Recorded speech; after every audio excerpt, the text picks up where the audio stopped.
4 karakter seorang pemimpin. Kita perlu menyadari bahwa pada dasarnya tidaklah mudah untuk menjadi seorang pemimpin. Hal ini terutama karena dalam proses kepemimpinan selalu berbicara tentang proses mempengaruhi banyak orang di sekitar kita dengan beragam dinamikanya.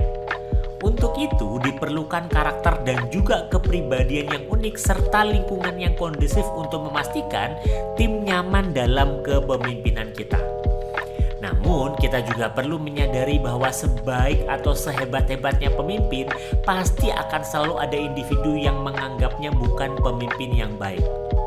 Pun demikian sebaliknya, pemimpin yang kita nilai sebagai pemimpin yang tidak baik pasti akan ada anak buah atau pengikutnya yang beranggapan bahwa pemimpinnya adalah yang terbaik.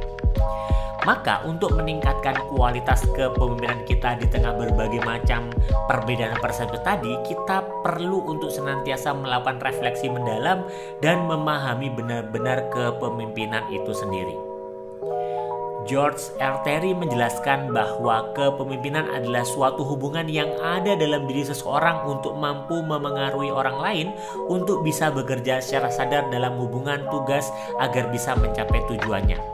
Sedangkan Suradinata berpendapat bahwa kepemimpinan adalah mereka yang memimpin suatu kelompok, baik itu organisasi ataupun perusahaan, dan mampu untuk mengendalikan, memengaruhi pikiran, perasaan, atau tingkah laku orang lain dalam mencapai suatu tujuan yang sudah ditentukan sebelumnya.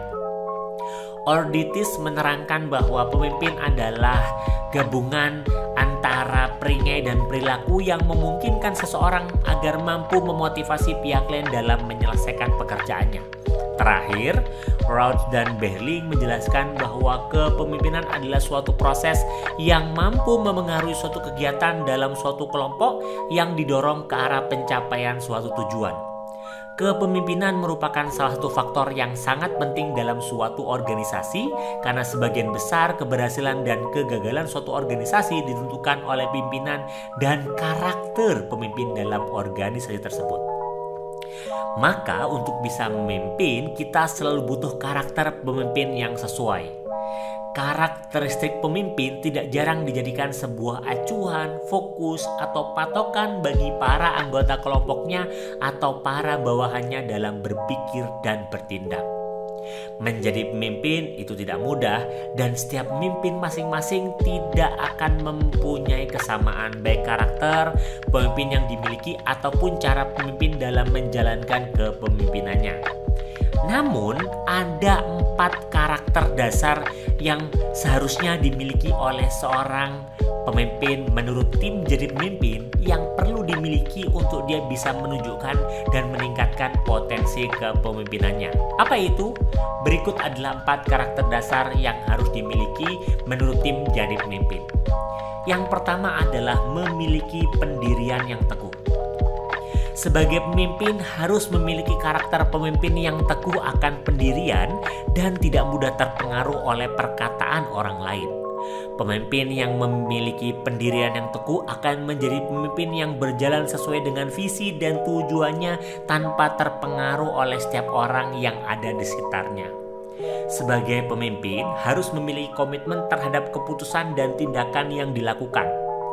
Jika Anda menerapkan karakter tersebut terhadap diri Anda, maka tim Anda akan memiliki tanggung jawab yang penuh atas setiap pekerjaan yang Anda berikan.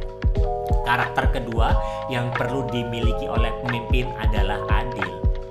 Sebagai pemimpin, sikap adil sangatlah dibutuhkan dalam kepemimpinan kita. Karakter pemimpin yang adil membuat setiap tim merasakan keadilan yang kita berikan terhadap kinerja mereka. Jangan sampai ada kecemburuan sosial antar tim yang dapat menyebabkan ketidaklancaran program organisasi yang sedang Anda jalani. Pemimpin yang adil akan mengerti dan tahu terhadap pekerjaan apa saja yang pantas kepada karyawannya sesuai dengan batas kemampuan yang dimiliki masing-masing tim tersebut. Ketika tim merasakan pemimpinnya memahami pekerjaan mereka, seorang pemimpin akan lebih dihargai dan dihormati oleh timnya. Karakter ketiga adalah cerdas. Sebagai pemimpin harus memiliki pengetahuan yang luas. Karakter pemimpin seperti ini sangatlah harus dimiliki. Sebab sebagai pemimpin, kita juga harus memberikan ilmu pengetahuan terhadap setiap karyawan atau tim kita dan mengajarkan kepada mereka pengetahuan yang mungkin belum mereka mengerti.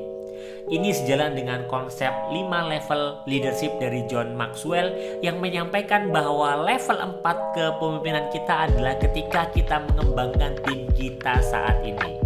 Itu sebabnya pemimpin perlu cerdas dan memastikan kecerdasan mengalir juga kepada timnya. Karakter keempat adalah bertanggung jawab. Memiliki jiwa tanggung jawab yang tinggi adalah mutlak bagi setiap pemimpin.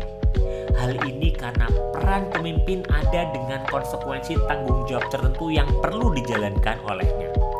Bagaimana bila tim kita melihat kita sendiri sebagai pemimpin tidak bertanggung jawab? Bagaimana tim akan bertanggung jawab dengan pekerjaannya juga, bukan?